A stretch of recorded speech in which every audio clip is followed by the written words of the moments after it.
This is AJ Wachtel. Welcome to my podcast, Wachtelligence, where I discuss with my guests the past, present, and future of the local and national music scene with a focus on Boston and New England.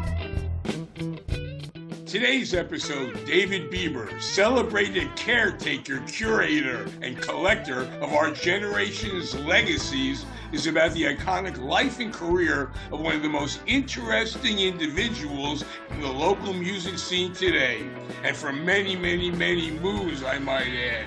First, during college, he began writing for Billboard magazine, then came jobs and promotion for a decade and a half at WBCN, and another 2 decades at WFNX, and now as president and creator of the David Bieber Archves, he offers his 50-plus years of collecting and preserving the pop culture, music, and media as a consultant, providing exhibits and displays, supplying corporate entertainment and commercial decor, establishing merchandise and licensing opportunities, props and space for film shoots, panels for discussions, and content for authors, historians, and documentarians. All from his huge 10,000 square warehouse with almost 2 million artifacts located on the second floor of the Norwood Space Center, about 20 minutes southwest of Boston. I have been there. Visiting the David Bieber Archives is an overwhelming experience. Welcome to Wachtelligence, Bieber. Oh, it's such a pleasure to be with you, and I'm so glad you took the tour. The tour to enter is free. You owe me $5,000 for leaving. Listen. It was really great to have you out to the archives, and so you could see exactly the spectrum and the vast array of content. And my obviously being in Boston and working in the media for multiple decades, I'd certainly have a lot of Boston-centric content, a lot of Boston music, a lot of music in general, media, pop culture. But the archives really is broadly based. So if you came to me tomorrow and said, I want to do an installation related to politics of the 20th and 21st century, I could do that. At the Cabot Theater at the end of May, there was a kind of quick turnaround within 72 hours of a kind of negative Richard Dreyfuss in-person, air quotes, performance. As a response, we did a celebration of Pride Month at the Cabot. So, the versatility of the content kind of speaks for itself. It allows me and Chuck White and Joe Packard and Lance Salemo, who all work with me, to really turn on a dime and make something happen very quickly. You have a long history of your support and commitment to the scene as working for the radio stations WBCN and WFNX. But first, we're going to talk about your private life. You were born in 1945 and raised in Cleveland, Ohio, where Alan Freed coined the term rock and roll, where the Hall of Fame is now located. Your earliest exposure to music was on the family radio on the kitchen table. And correct me if I'm wrong, but you listened mainly to heavy crooners and pop divas like Patti Page, Eddie Fisher, Johnny Mathis. That was the opening volley that came from rock and roll, and I was kind of present at the creation in a way, with Alan Freed being a Cleveland DJ. And in a very coincidental way, 1 block away from my house was the Mintz, M-I-N-T-Z family. Leo Mintz owned the record store in the Terminal Tower called Record Rendezvous, and Mintz had in his store listening booths, and he was an early sponsor of Alan Freed, both on the radio and helping to underwrite the Alan Freed live concerts. Yeah. And supposedly, the word rock and roll had been used in lyrics all the way back to the probably 1930s, if not before. But its application to sort of rock and roll as we know it began in the 50s, and purportedly Mint said to Freed, "You got to come down here," because Freed was doing kind of an R&B type of late night radio show on AM radio. And he said to Freed, "You got to come down here and see these kids in the listening booths. They're putting on the music and they're rocking and rolling all over the place." And rock and roll, kind of was born one block away from me in terms of terminology and its application to that music. And when you talk about Patti Page and Perry Como and all those people, I was listening to Little Richard and Fats Domino. I could not get enough of that. I was of the generation. The cliche of the transistor radio was the great liberator, that, instead of having to sit around the kitchen table with the one radio in the house, when I finally saved up my paper route and grass cutting money to buy a transistor radio, I was able to listen till 3 o'clock in the morning every night, night after night. Well, in 1958, your parents bought your first turntable so that you could listen to a recording the rabbi made of Hebrew songs you were supposed to learn for your bar mitzvah. Fact or fiction? Exactly. My father got it at my sister and I refer to it as the dented can store, things that were no longer appropriate to be on the shelves of the supermarkets. It was like a secondhand, store for all kinds of damaged goods. My father got a turntable, no speakers, so there was a little plug that you put in to the television set, and the volume came out of the speaker from the TV, and I'd be on the carpet in the living room memorizing my Haftorah so I could be a good bar mitzvah boy. Back then you collected comic books, baseball cards, and marbles. What else am I forgetting? Well, I kind of collected everything that came my way. It was kind of a much smaller universe and smaller world, and I saved things, but I didn't save them the way people save them now, where Mint Plus is a desired condition. Currently the auction houses, they'll diminish the value of an item. Take an album, for example. It can be still sealed and the shrink wrap has never been broken, but if a little bit of the shrink wrap is torn, or if you put a fingerprint on the shrink wrap, suddenly it becomes mint minus. It's kind of a crazy world of collectors. Back then, you acquired things to enjoy them, to use them for the purposes they were created for. You didn't buy one copy to keep sitting in a vault somewhere and another copy to use and enjoy.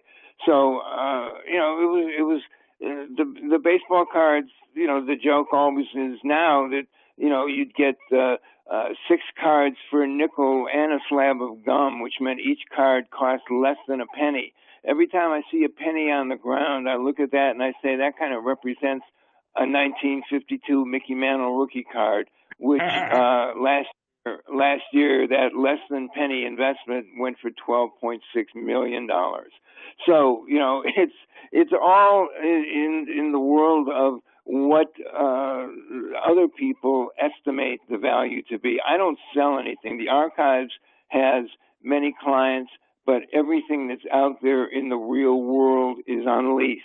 And I obviously make money so that I can keep the lights on, that I can pay the rent, that I can, work with people who are like-minded and can help me not only organize, because, when I moved into the Norwood Space Center about 6-7 years ago, it was 12 and a half tractor trailer loads full of content that hadn't been explored for 25 to 30 years, and it was obviously, fewer years than that. Everything from last week to 30 years ago had been in the feeding tube of a place in Norwood where I stored everything. But that building got sold, and as a result, I had to move. And basically, a good friend, Peter Gold, discovered what was then Moore Street in Norwood that later became the Norwood Space Center. And the guesstimate is that there were about 8,500 boxes on those tractor trailers. And the big reveal has been opening those boxes, and every day has been a holiday, a celebration, a birthday, Christmas, call it what you want, of rediscovery, because everything that went in those boxes I had touched at least once, maybe for 12 seconds in 1987. But, Right. you know, this reacquainting process, and it's still ongoing. I'd say about 75% of the archives has been organized and set up with systems of retrieval. But we keep going, and we keep getting new content, not only from my own pursuits, but from people who are generous enough to make donations. Well, you know, for all of you listeners, Peter Gold, he is a mutual friend of ours, and he's the guy that was one of the originators of the Boston Music Awards, and he's just a great guy. But listen, let's talk about you first collected bottle tops, which you began collecting while on the family road trip from Cleveland to Montgomery, Alabama, where your dad was stationed during World War II. Let's hear that story. The story to that was, even though I spent the majority of my life until I went to college, Miami University in Oxford, Ohio, but until then living in Cleveland, but I was totally circumstantially born in Montgomery, Alabama, where my father was a dentist in the Air Force, which was then part of the Army.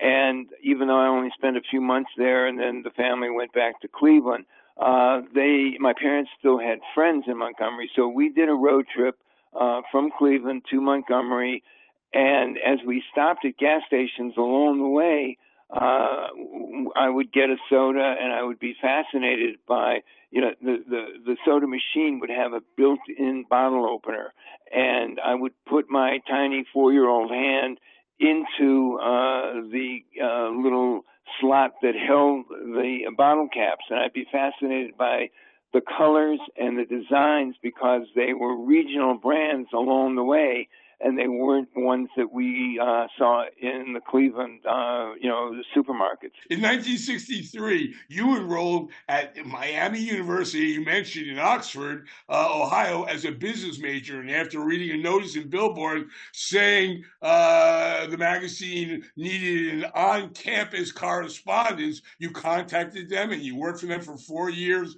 writing concert reviews, interviewing Ray Charles, Louis Armstrong, Cannonball Adderley, Frankie Valli, and Johnny Carson. While you transferred to Kent State as a public relations major, you decided not to continue with your business degree. And in September '68, you enrolled in Boston University School of Public Communications and got your master's in journalism in 1970. You missed the Kent State massacre. Did you know any of the people involved there? I knew people who were marching and who were protesting, and totally I was in Boston at the time, but I was visiting family, and I had actually been to the Kent campus 2 weeks before the shooting. I didn't know anyone who was injured or killed, but that was a brutal wake-up call to the reality of these are bullets, not blanks, and this protest against the war has brought the war home in a very grim and gruesome way. But I had a great affection for Kent. I was a public relations and journalism major there.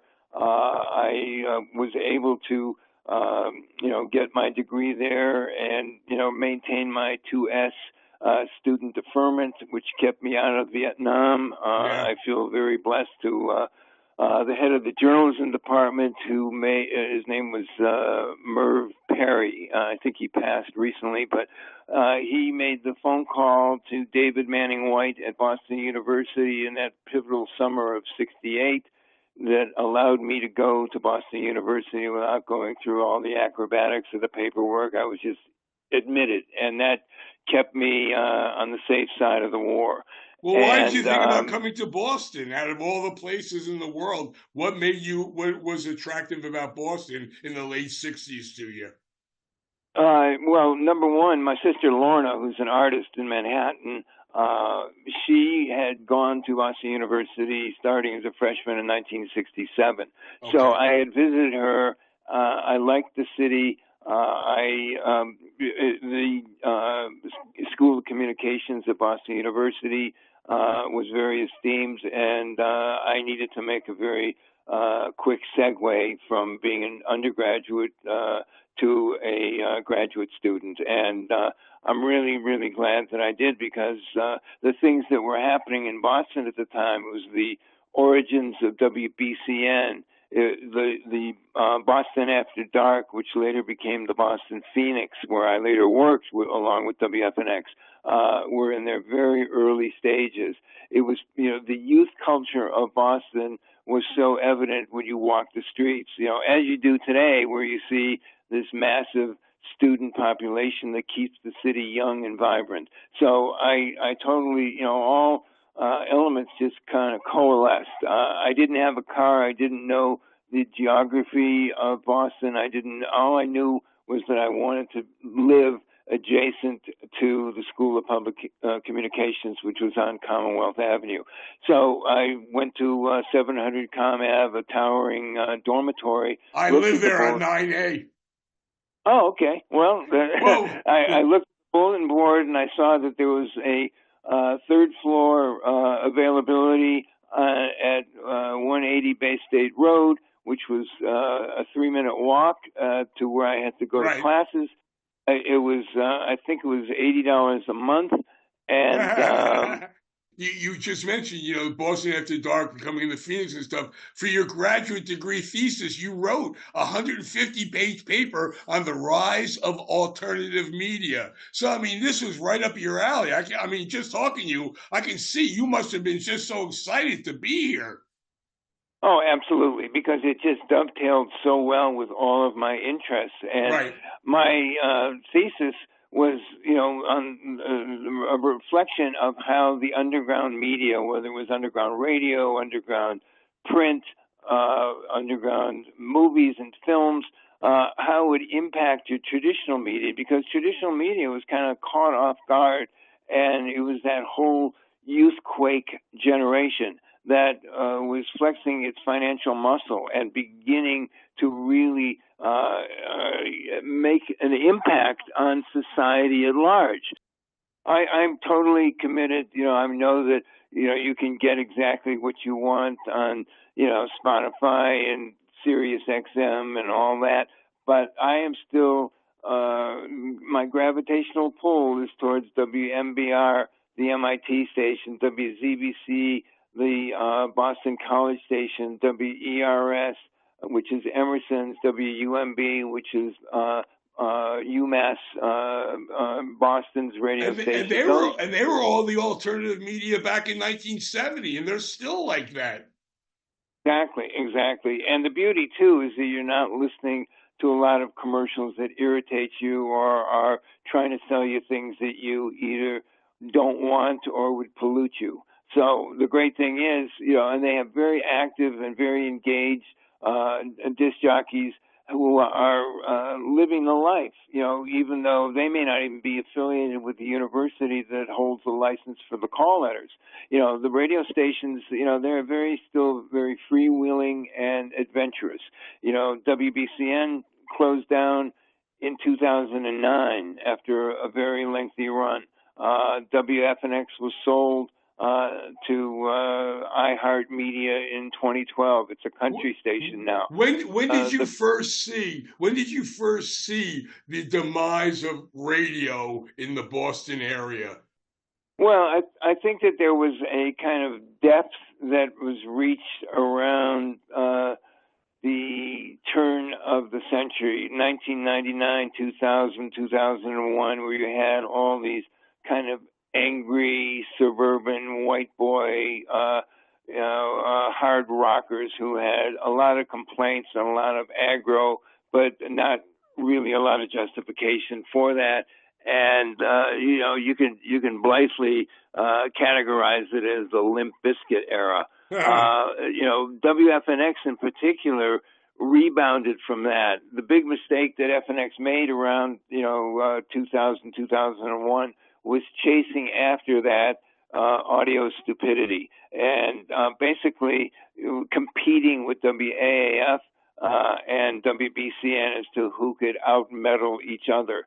And then FNX kind of found its traction again, maybe 4, 5, 6 years later, and started playing, new bands at the time, like the Killers, and started to, get relevant again. I think it then ultimately became just the financial situation, the meltdown, the business and worldwide calamity of 2008, 2009, right.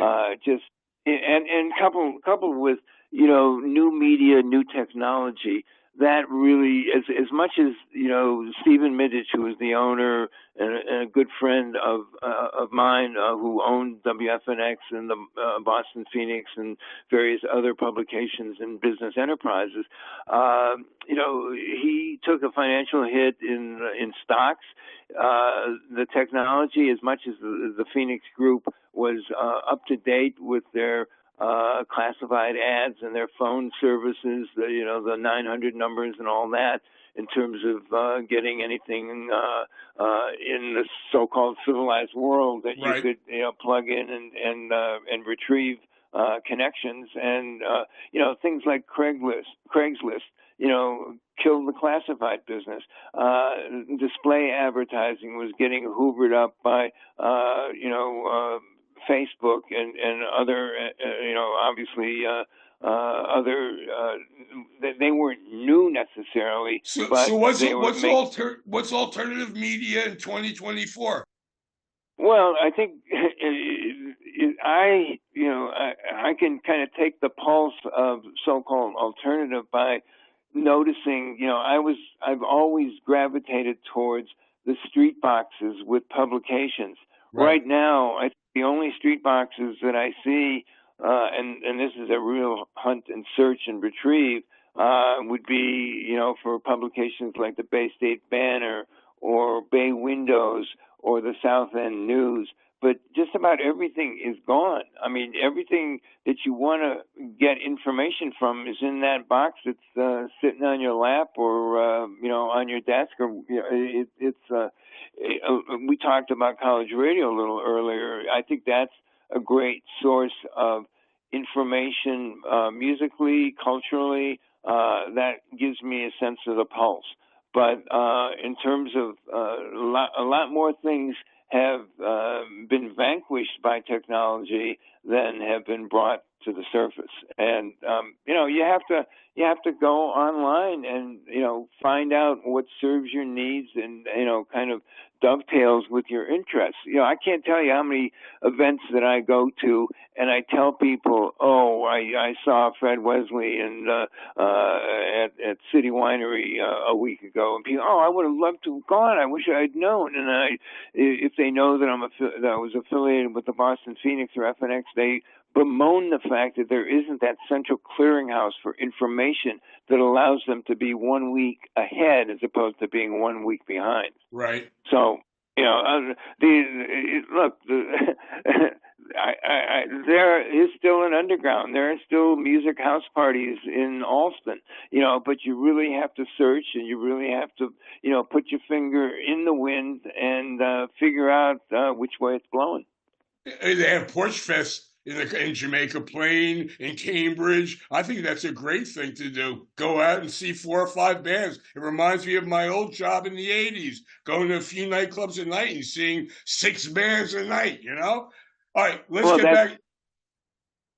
No, I totally agree with you. And I think that, even something as pedestrian or ordinary, not pedestrian because you're not walking, but, just trying to get from point A to point B. I'm like you. I used to go to 3, 4 events in an evening. It might start with a, gallery reception at 5:30 and then, get dinner at 7:30 and then go to a club and then go to another club.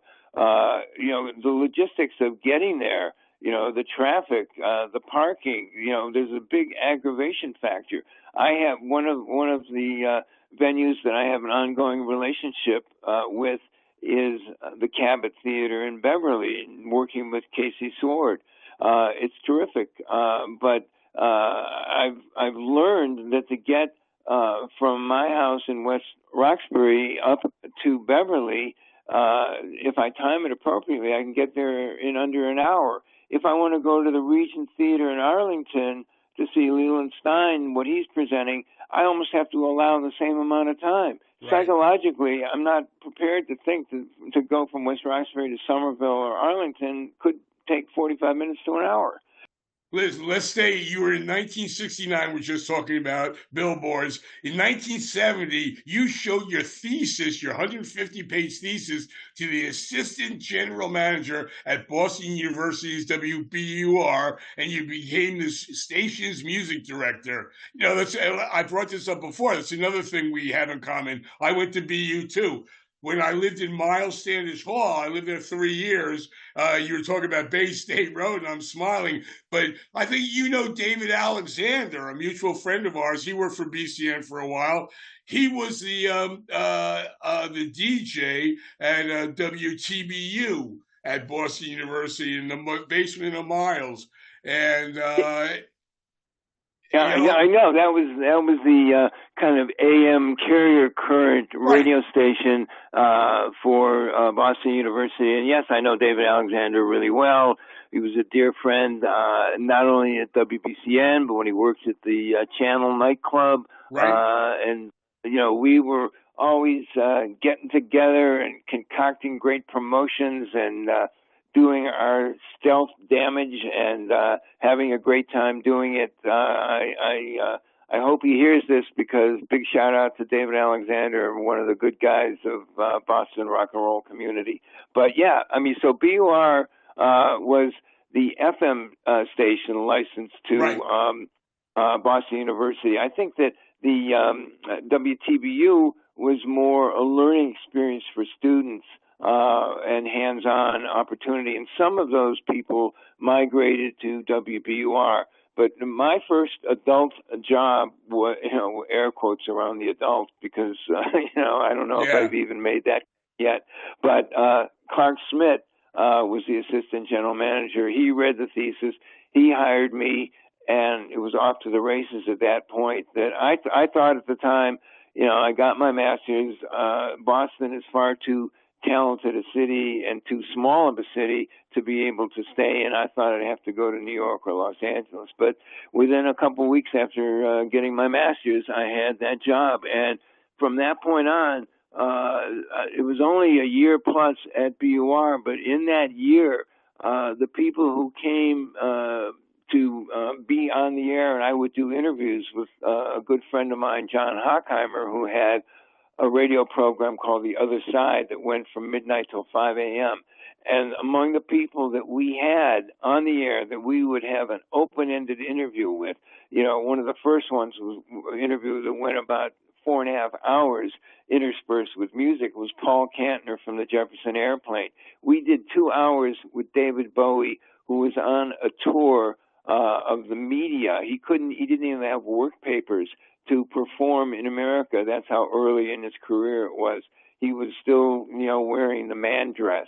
It was fascinating. You know, he had yet to meet Lou Reed, who I had already had several encounters with, and he was fascinated. He just wanted to know everything he could about Lou Reed and Andy Warhol, and it was just, you know, make it up as you went along times. We had Don McLean pre-American Pie on the air multiple times.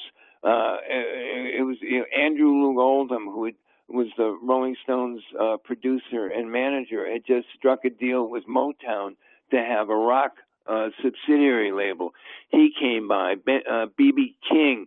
I could do a laundry list, but in that year it was so phenomenal. And then what happened was the hierarchy of Boston University changed. John Silver became the president. Silver, yeah. And he wanted to control the media. And he cut the station staff from 34 to 3, right?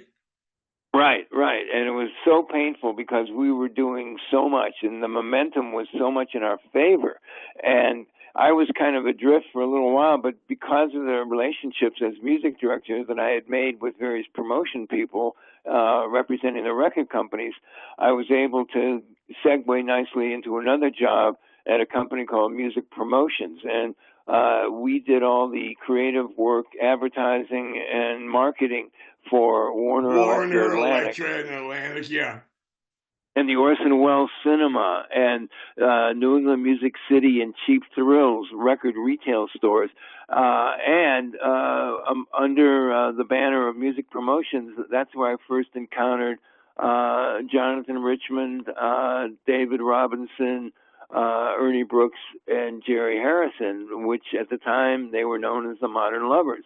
Right. And I wrote a biography for their press kit, the first press kit that they had, because the owner of Music Promotions, Danny Lipman, was managing the group. That was during that period where Danny took them out to California. They were recorded by Warner Brothers, by A&M Records. They were working with John Cale. They were working with Kim Fowley, to make a record that ultimately didn't even come out until I think about 1976 on Berserkly Records. But it was... There were no roadmaps in that era. It was so fascinating because, you just, I think I used the Beatles lyrics, I am you and you are me and we are all together. That's what it was all about. And, it was just fascinating times, and I think any time that you live in, there's no knowledge of what's going to happen. It's always comforting to look in the rearview mirror and see how things turned out. You made it through and you're still standing. Tomorrow is another story. No one's guaranteed that. Nobody knows what, theater or the real world is going to come along to change your plans or change your mind or change your profession. There's so many different variables. It's comforting to look backwards, but I'd rather keep churning and looking forwards. Well, in 78, you began your 16-year run at WBCN, the Rock of Boston, as the Creative Services Director, and then you co-created the first Spring Rock and Roll Festival in 1978, which was named the BCN Rock and Roll Rumble the next year. And tell me about that. I mean, people don't, the Rumble was just so important for so many years here. And you were one of the people that created it. And people don't give you credit for that ever. Well, I appreciate you doing acknowledgement. Basically, that was one of the first things when I joined WBCN in March of 1978 as the Creative Services Director. That meant doing all the external imaging, the advertising, print, television, billboards, everything that reflected what BCN was doing to the public. And also, I was the intersect between the sales department and the programming department. And we'd put together great promotional packages, working with people like Fran Aliberti and Dan Cotter at the WEA, Warner Electro Atlantic offices, the kind of thing that you have dinner with Pete Townsend in London, do a flyaway with Stevie Nicks, have lunch with her in Los Angeles, all that kind of thing. But the Rumble was one of the first things, and it actually was created and identified as the Rock and Roll Rumble in the spring of 1978. Eddie Gordetsky, who was loosely my assistant at WBCN, he was the head writer, wasn't he? He what?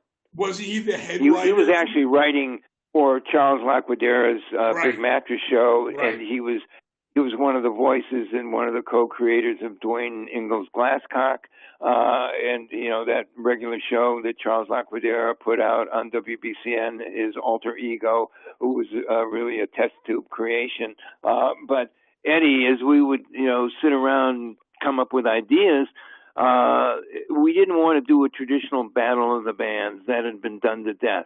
So we kind of played off of the term that was popularized by Link Ray in the song Rumble. This was long before Vince McMahon or any wrestling Rumble or anything like that.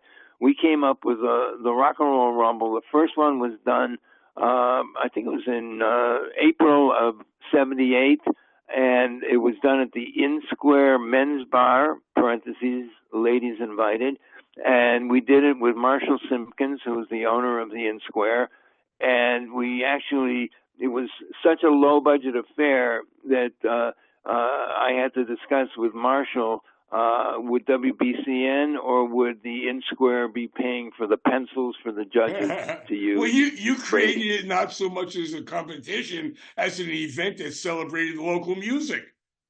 Exactly, and the whole point is it kind of continued, and Angel Wood, to her credit, has maintained the name and the basic tenets of the Rumble to this day. And I worked with her at WFNX about 20 years ago, but she has taken this on and kept it alive, and I think it's the 40 something, I don't know, 46, 40. There may have been a year that missed the beat, so to speak. But, you're right. It was meant to be a celebration of the great Boston music community. And the idea was that you were invited. You couldn't, Right. the means of submitting your entry was to deliver music to the station, to WBCN, either via tape or a 45 or an album, whatever it was that you self-produced. And then 24 bands every year were brought on board for this 9 nights of rock and roll imperatives, as I called it. And if you had competed in one year, that was your one shot, so to speak. If, however, you reconfigured and started a new band, you were eligible again. And obviously the reference point of greatest success that came out of the Rumble was Till Tuesday with Amy Mann. And that was in the early 80s. But other bands, came through with some degrees of success. Gangrene, for example. We used to do the night of the finals with a guest national band. And I think at its height, the finals of the Rumble were held, I think, in like 87, 88 at the Orpheum Theater. That's how big it got. The Orpheum having I think 2,700 capacity, and we would sell that out. So it was a great success, and it continues to this day. Much credit to Angel Wood's determination to keep it alive. Right about this time, soon after you were joined WBCN, you realized your house wasn't big enough for your growing collection, and you needed warehouse space for your music memorabilia. And you were collecting back then. You left WBCN in '94 to become director of special projects at WFNX in Lynn, and the stations started in 1983 by Steve Mindish. We were talking about him. You mentioned him before. Great guy, owner, publisher of the alternative paper, the Boston Phoenix. He was my boss. He signed my checks when I wrote reviews for the Phoenix. And for the next 19 years, until Mindish sold the station and ended the paper in 2013, you worked on projects for both WFNX and the Phoenix. You've seen the rise and fall of local radio. We were talking about it. And it's just remarkable today how things are so much different. In 2013, you helped Mindish get archives for the Boston Phoenix placed in the Northeastern University's special collections. Tell me about that. Why Northeastern? Well, I think that they extended the best opportunity for Stephen to park more than a dozen, I think it was either 13 different companies that existed under the banner of the Phoenix Media Communications Group. And at its zenith, it encompassed multiple, I think there were 3 variants of WFNX, different call letters, but they were linked together and, playing the same music and the same content simultaneously. There were 4 Phoenixes. There was of course, the Boston Phoenix. There was the Portland Phoenix, the Worcester Phoenix, and the Providence Phoenix. There was Stuff Magazine. There was Stuff at Night Magazine. There was a graphics department that, did outside visual services for other companies. It was a great one hand washing the other complex of media. One by one, they bit the dust or were sold or traded or whatever. But ultimately, Northeastern, which I think Stephen liked the fact that this was going to be the crown jewel of Northeastern's urban studies collection at their archives in the Snell Library. Even after he abruptly closed down the Phoenix in March of 2013, he sold the radio station in May of 2012, and the paper closed. It was even at the printer Thursday afternoon. The presses were ready to roll.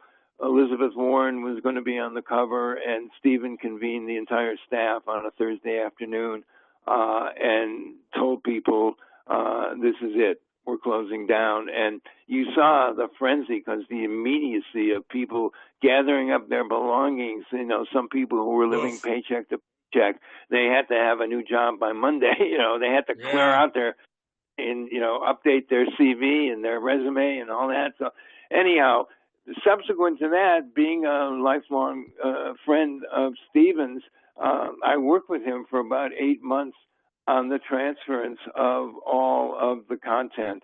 And, you know, it was a safe landing. It was a nest where Stephen's content could be housed in perpetuity. And I think that because they so respected and appreciated what what was it, like 40, close to 50 years worth of content, that this was going to be such an achievement to acquire this collection that they, I was never privy to the financial arrangements, whether they paid Stephen or whether he endowed it. He did make a provision that certain papers, personal papers, were not to be disclosed or opened until after his death. And he did pass away about, 6-7 years ago. So I don't know if there was anything salacious or tawdry in those papers, but they should be available. But Stephen's mandate was that, you know, these are not an archives of the Phoenix papers that are only to be available to scholars. He wanted it available to the public at large. And I fielded a lot of calls from people.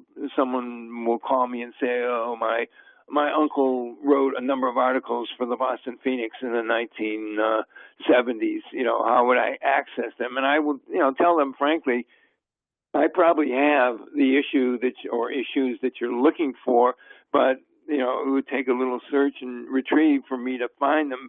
Your best bet is to get in touch with Giordana over at Northeastern, who is the head of their archives, and all the bound volumes of the Phoenix are there, and so you just get, you know, whatever the date is, and you can open that bound volume and find the exact article. It's meant to be like my archives. It's meant to be available. It's meant to celebrate what we created, what we did, and it's not meant to be something hidden away in a vault, you know, never to be touched, never to face the sunlight. You know, I want my content, and I think that's the mentality of Northeastern, to be shared, to be available, to have an afterlife. And so Johnny A's old manager, Peter Lembo, he didn't take you out to lunch to sort of corrupt you? No. I am incorruptible. But I am.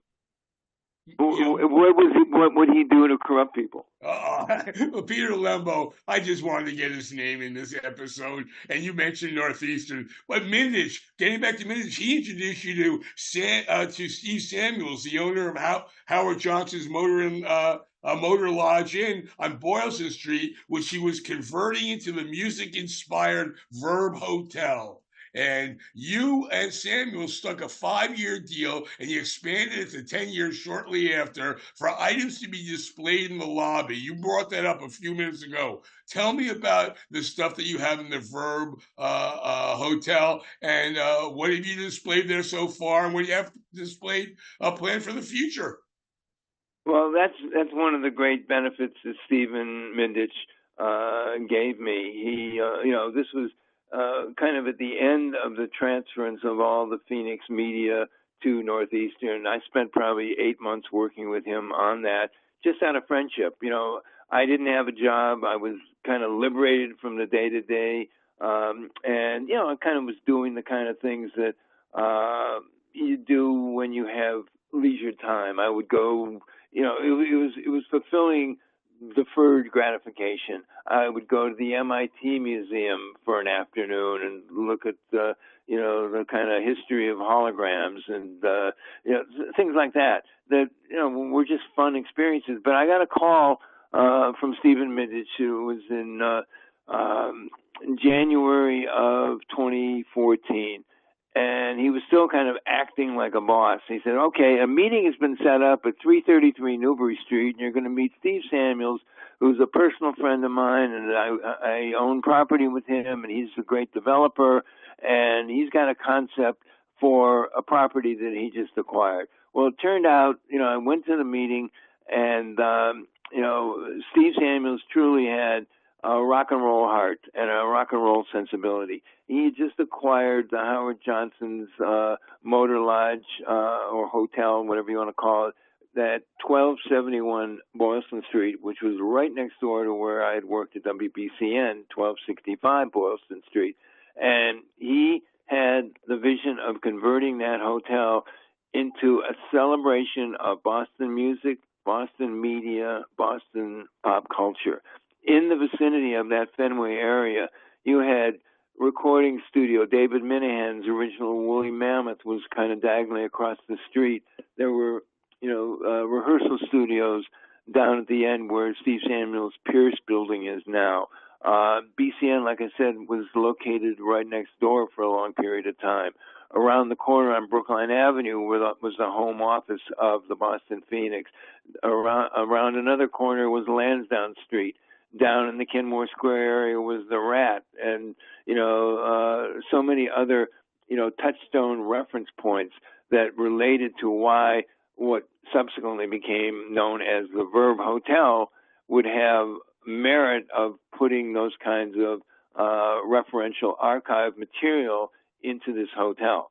So we kind of made it up as we went along. There was no absolutes, other than, within that broad category of celebrating Boston. And the thing that's so fascinating is that I would bring, box after box after box of content up to Steve's office, and he was really a terrific guide and a great family man. He would do his day job, and then he would say, okay, my promise to my family is that I will always have dinner with them. And he would go home for dinner, and then we'd meet in his office at 8 o'clock, and we'd go through boxes of content until maybe 10:30 or 11. Huh. And at one point, I think I was bringing some things in that were a little off the beaten path that I would show him just maybe for humor, and I knew it wasn't going to fit in. So on one occasion, his Steve Samuels' good friend Kevin Bright, who was the co-creator of the TV show Friends, who was also a pop culture collector, he was visiting, and he sat in on the show and tell session. And I brought out a copy of Playboy magazine in Braille. So it was just, no images, and I'm sure that it was probably living up to that fable. I'm only reading it for the articles. Anyhow, it was a great novelty piece. Kevin said to me, I'm not, I fully appreciate what you have there, and I'm not trying to diminish it, but I have something even better. And I said, well, okay, I'm curious. What is it? He said, I, too, have a copy of Playboy in Braille. However, mine is also signed by Ray Charles. I said, in 2017, you moved 8,500 boxes to Norwood, storing them in an old industrial building, the Norwood Space Center, 10,000 square feet that was once part of a paper mill. Will you eventually have exhibits there like the ones you have at the Verb Hotel? We're actually going to be starting to do exhibits in the month of August, so it's coming up, and that's going to be Norwood Space Center wide, and it will be open to the public. How do people get in touch with you if they have items they think you might want to include in your archives? What's the best way to reach you? They can reach out to my email address is David at David Bieber, Bieber, archives with an S.com, and I'm very open to preserving the content that people will donate. As I said before, I don't sell anything. Anyone who makes a donation will have visiting rights in perpetuity, and those things will be part of the ongoing content to be not only enjoyed within the building, but externally used for exhibits and installations. We're about to do an event with Paul Armstrong, who currently, as you mentioned, Peter Gold created with Candace Avery, created the Boston Music Awards, but Paul Armstrong is the current owner of the name and the production of doing the Boston Music Awards every year. And he's got a relationship with a place called Bell Forge in Medfield. And he's going to be doing in September a celebration of the club, The Rat. And we're going to do an installation on that beautiful grounds. And, it's going to be an outdoor event with an indoor installation. Cool. And we've done exhibits. We celebrated Willie Alexander's 81st birthday at a place in Gloucester called The Cut. Ongoing relationship with Joe Spalding, who recently left as the CEO of the Bach Center, including the Schubert Theater and the Wang. The Wang has a permanent installation of my content in a good-sized area called the Folk, Americana, and Roots Hall of Fame. So I plant the seeds around town, and even though the archives itself in Norwood is not open to the public, there's a good representation, whether it's at the Cabot Theater in Beverly, the Wang downtown in the Theater District, the Verb Hotel. You can park there. You can tell the valet you're there to check out the content on the walls. You'll see everything from a Clash poster from when the Clash played the Cape Cod Coliseum in the early 80s to Peter Wolf represented, solo and in the Jay Giles Band, various things from the car. Well, in the Cars room, I have a framed display of each of the guys writing up their autobiographies on 3-ring notebook paper. I was friends with Rick and Ben in the 1970s, and they were always, hit me up, help us put a press kit together. We need you to write it. Can you do it? And I said, listen, you guys are friends. I can't charge you. I'm too busy. I used every excuse in the world. Finally, they broke me down. I said, here's what you do. Write up your own autobiographies, and I'll amalgamate that into a band biography. I saved all those handwritten histories that they wrote of their own lives. That's so fucking cool. In 2021, you brought this up before. You came out with your first book, Off Our Backs, 150 T-shirts from the DBA, from the David Bieber Archives, which features 150 photos of T-shirts from the 60s onward from your collection of 5,000. When will Volume 2 be coming out? And how do you pick the shirts? Well, we're still enjoying the success of Volume 1. I did that book with Brian Coleman and Lance Salemo. Lance is a great graphic designer, and Brian knows the world of self-publishing, having done a number of books himself, including the By Me, Boston books, which are, he had access to the archives to find all these vintage ads from various publications, and he put out 2 volumes of that.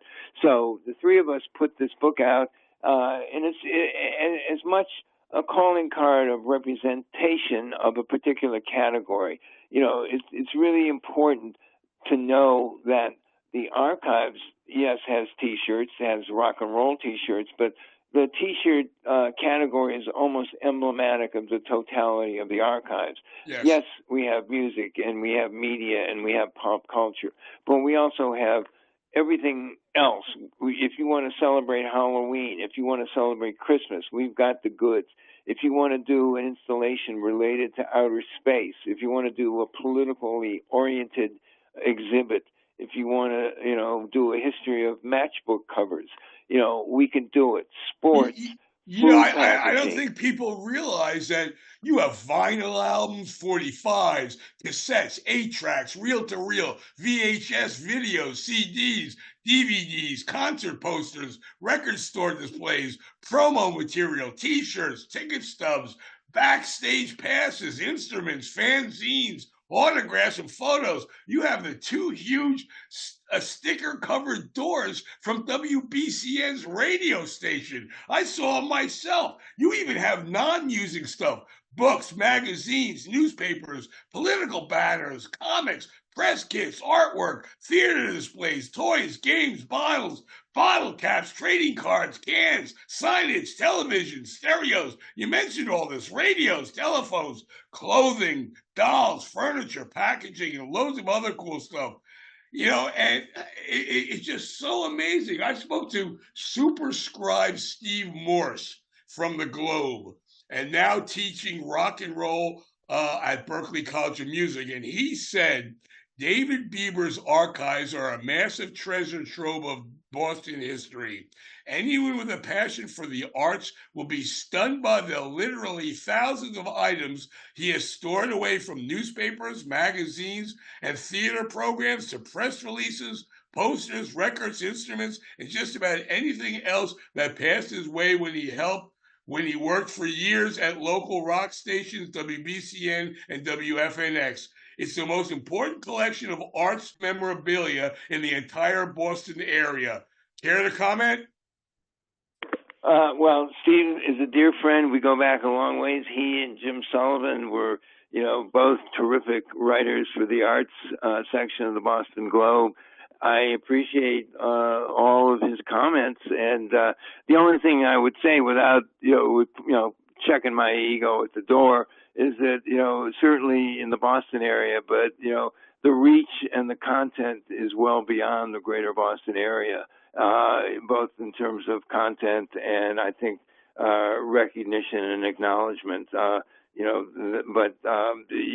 If you were to be my front man, my barker, you would get the job. You just hit on every category. And the reality is, I like to make the connection in the real world of why all these items interlock and relate to one another. And, some people would look at this and say, well, okay, that's the debris of our culture, but I try and look at it as the preservation of our culture. My 4 albums: Boston does the Beatles, Motown does Motown, Boston gets Stone, produced by V. Jimmy Miller, Boston Gets a Grip, along with everything I wrote in The Beat, The Noise, Boston Blues Society, the New England Performer, and all the other fanzines.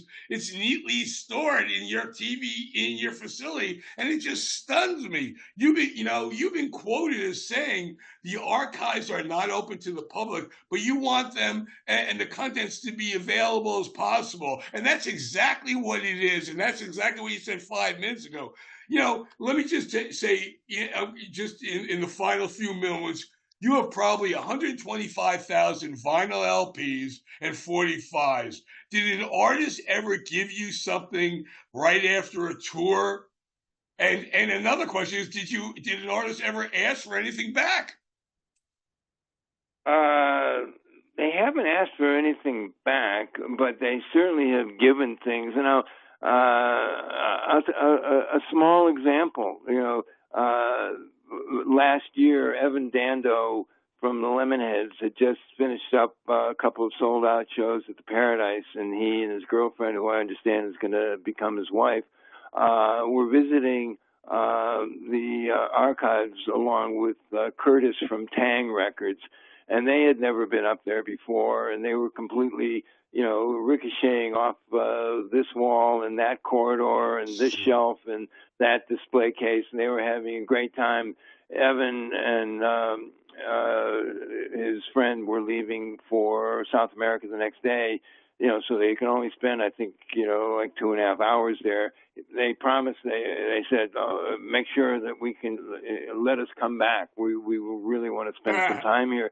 And he reached into his pocket and he gave me something. It was just so wonderful. It was, other people would say, well, what's this? Or, but he reached into his wallet and gave me his expired driver's license with his picture and all the important information that goes on a driver's license. So it's little things like that that make for nice little anecdotes and stories. I don't think he's going to come knocking next time and say, where's that driver's license I gave you? That's one of my cherished possessions. I've got so many, that, have Well, tell me about you. You also told me when I asked you what your most valuable pieces are, you also talked to me about Asa Brebner, his guitars, and you had Willie Alexander, an early jacket, but you also have some really expensive. You have some Warhol pieces. Tell me about that stuff. Well, the Asa Brebner, who was a later day member of the Modern Lovers, and then co-founded Robin Lane and the Chartbusters, and had some success on Warner Brothers, and then Asa was a fixture on the Boston music scene, and sadly passed about 5 years ago now, I think. But he created these one-of-a-kind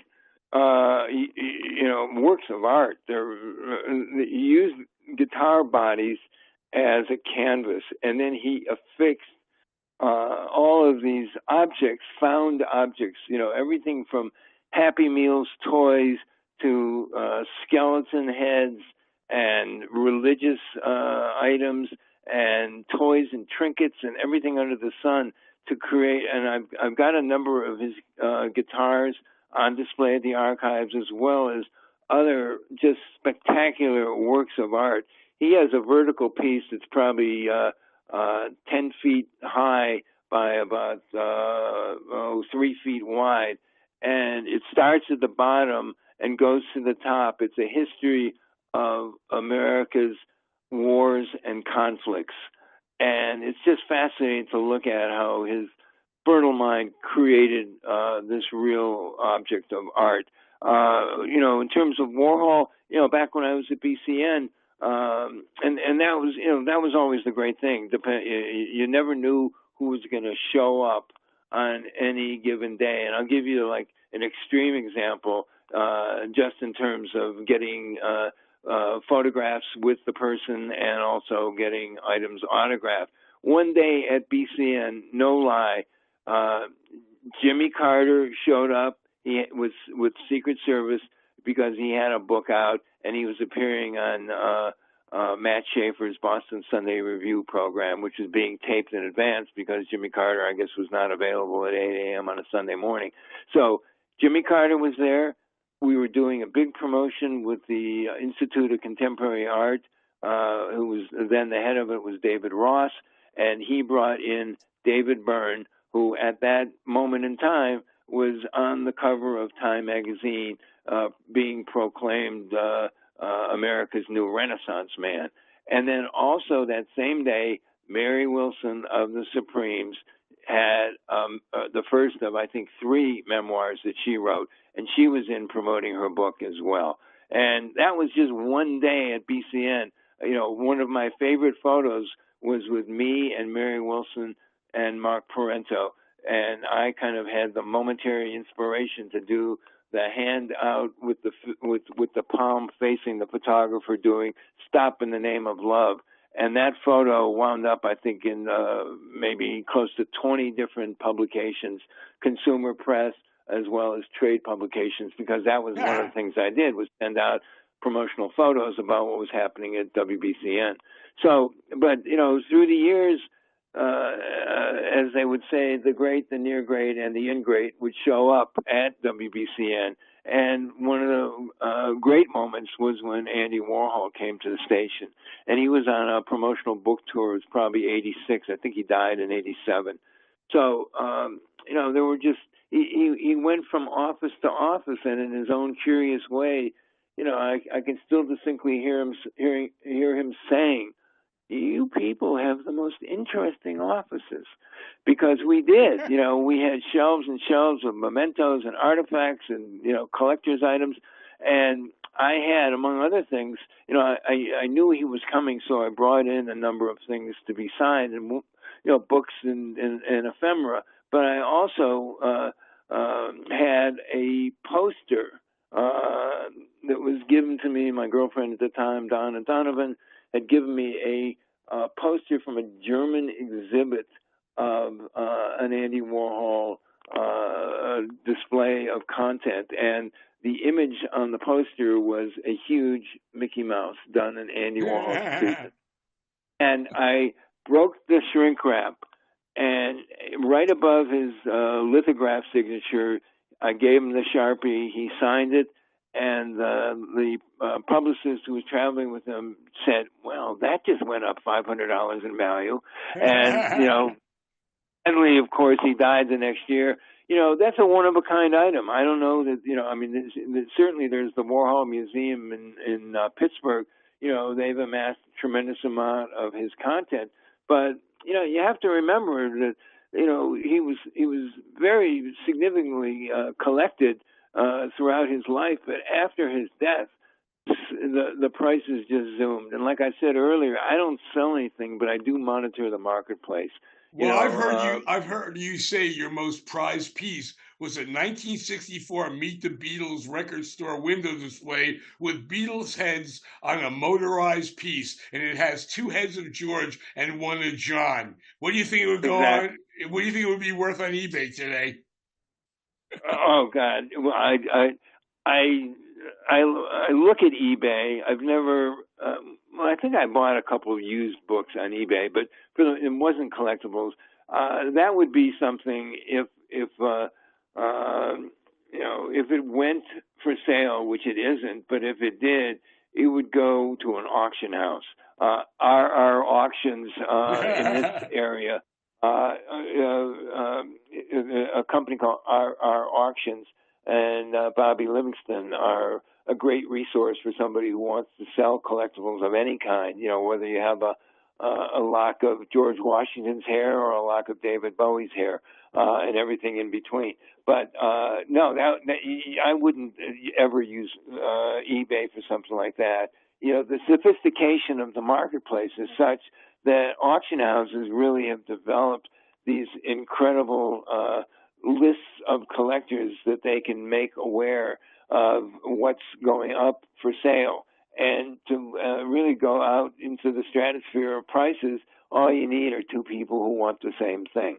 Well, so, I've heard you say the creations of today are the treasures of tomorrow. And like you say, you just need 2 people that want something, and the sky is limitless. Now that creating. And so the backstory on that Beatles display was that that was Meet the Beatles, the first Capitol album, and it was January of 1964. I was at Miami University, and I was visiting friends in Cincinnati, which was 30 miles south of Oxford. And I saw that in the window. I went in and asked I guess it was the store owner, can I have that display when you're done? And he said, you can have it now. They're sending me another because there's a mistake. And the mistake was they sent 2 George heads and no John head of the Beatles. So they sent him another one. I took away that. So I don't know if I have, I know it's a collectible, but I don't know if it's a collector's item because it has 2 George heads and no John. But, back then, the lovable mop tops were almost indistinguishable from each other. Now that creating, contributing, and consulting has become your whole life's history, what gives you the most satisfaction from what you do, from your endeavors? I think one of the great emotional satisfactions is watching the face of a visitor who is coming through the door for the first time.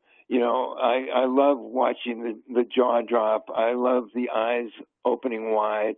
And I love being able to walk people through that, to know that there's going to be a connection with something or some things in the 10,000 square feet that are going to strike a mental chord that are going to bring people back to a moment in time that they experienced, that maybe we were in the same room together, maybe we weren't, but there's the relationship that people have with the artifacts.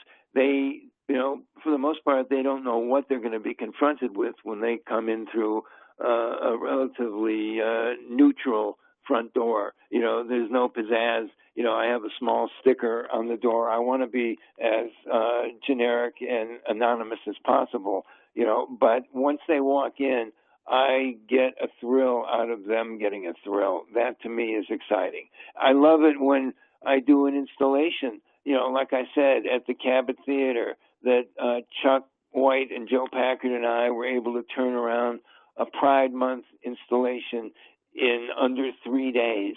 When we first moved into the Norwood Space Center 6+ years ago, that wasn't possible. It was random. The boxes, you'd open a box and, it was, each one was a surprise, no idea. But now we have the capacity to turn around very quickly. And that's exciting too. And it's exciting to have the environments to put these items and artifacts in, where now it becomes an extra layer for the guest experience. Somebody who's staying at the Verve Hotel, they get more than a bed and a pillow. Right. They get, this kind of rock and roll pop culture experience. Same thing with the Wang Theater. You go in and you experience kind of a great, history of folk Americana and roots music.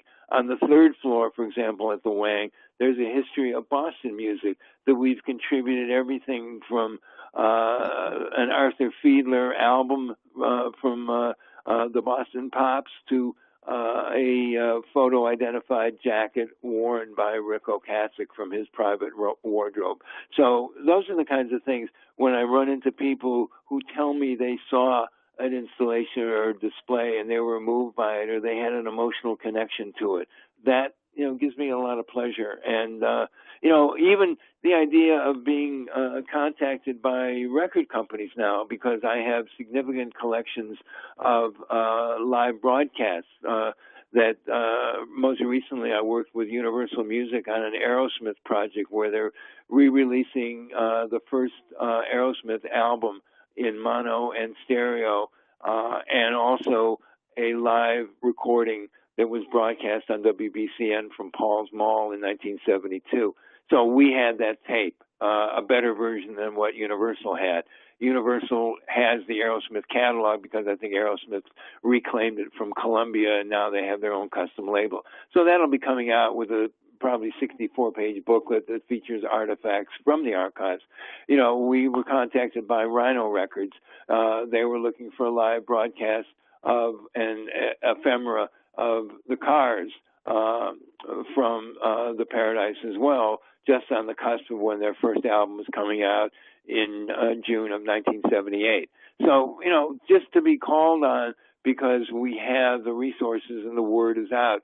We had a person who was doing the set design for the Paul Giamatti film, The Holdovers, which was set, in the Boston Tea Party era. So we contributed and gave them opportunity to select Boston Tea Party posters for the students' room. Those are the gratifying moments when, the word gets out that we've got the goods and people come and visit and, we fulfill a mission. I like to think of the archives as one-stop shopping, that anything that anybody needs, we're going to have, or if we don't have it, we probably know where to get it. Last question, Bieber. I ask all the guests on my podcast, Wachtelligence, what was the first concert you ever attended? Actually, I guess it wasn't attending so much as just being there.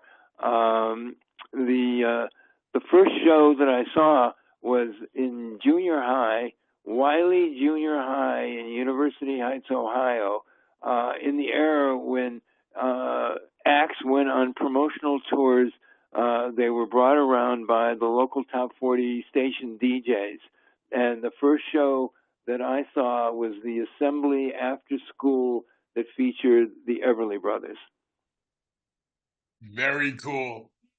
So that I was certainly aware of their music and a big rock and roll fan, but that was the first time that I actually saw performers in the flesh. One of my favorite shows ever, though, I have to say, was when I was at Kent, and my late good friend David Newman and I hitchhiked from Kent to Cleveland to go to a kind of Masonic auditorium type of venue, just, versatile hall that took anything as long as they'd pay the freight. And it was the first tour of the Velvet Underground with Nico. It was the first time I ever saw a light show. It was psychedelic. It was spectacular. There were naked people on stage with whips. The band was playing full throttle, and I was just in awe. It was a bitterly cold, early November night. David and I hitchhiked up there. We saw the show, and I talked my way backstage, showed my Billboard campus correspondent press card, and by the light of a 25-watt bulb, being a journalism major, I had a 35-millimeter camera because I had to take a year of photography, printing and developing and shooting. I had my camera with me. David took a picture of me with the Velvet Underground and Nico, and that's one of my most treasured concert memories, as well as having the photographic evidence of it. And apparently, Miriam Lena, who has a record company called Norton Records, is putting out a box set of, I think it's like 18 vinyl albums and a accompanying book of that first Velvet Underground tour, and I think that photograph will be in it. So that's something that is a fond recollection and a great memory. And of course, we all have great memories. I think it's just when you can anchor it to the reality of a picture or an autograph or a memento from the band, it just makes it that much more real. And I love doing show and tell. So it's one thing to tell it, it's another thing to show it. David, thank you so much for being a guest on my podcast. It was fascinating. Just talking to you is just a lesson in rock and roll history, buddy. Thank you so much. I'm happy that we had this conversation, and even more consequentially, that you are a creator of content that's in the archives. So, whether you knew it at the time that you were generating it or not, you were going to be part of the archives. So, you and I are wedded at the content hip. Thanks so much for listening to this episode of Wachtelligence. You can connect with me on Facebook at Wachtelligence. Thanks to my producers, my son Harrison and David Schwartz, and Harvey Brooks for my theme song. Don't forget to subscribe. I don't care what you think of me. Don't need no jailer to set me free. Don't want strangers filling up my cup. Don't need no advisor to show me down from up.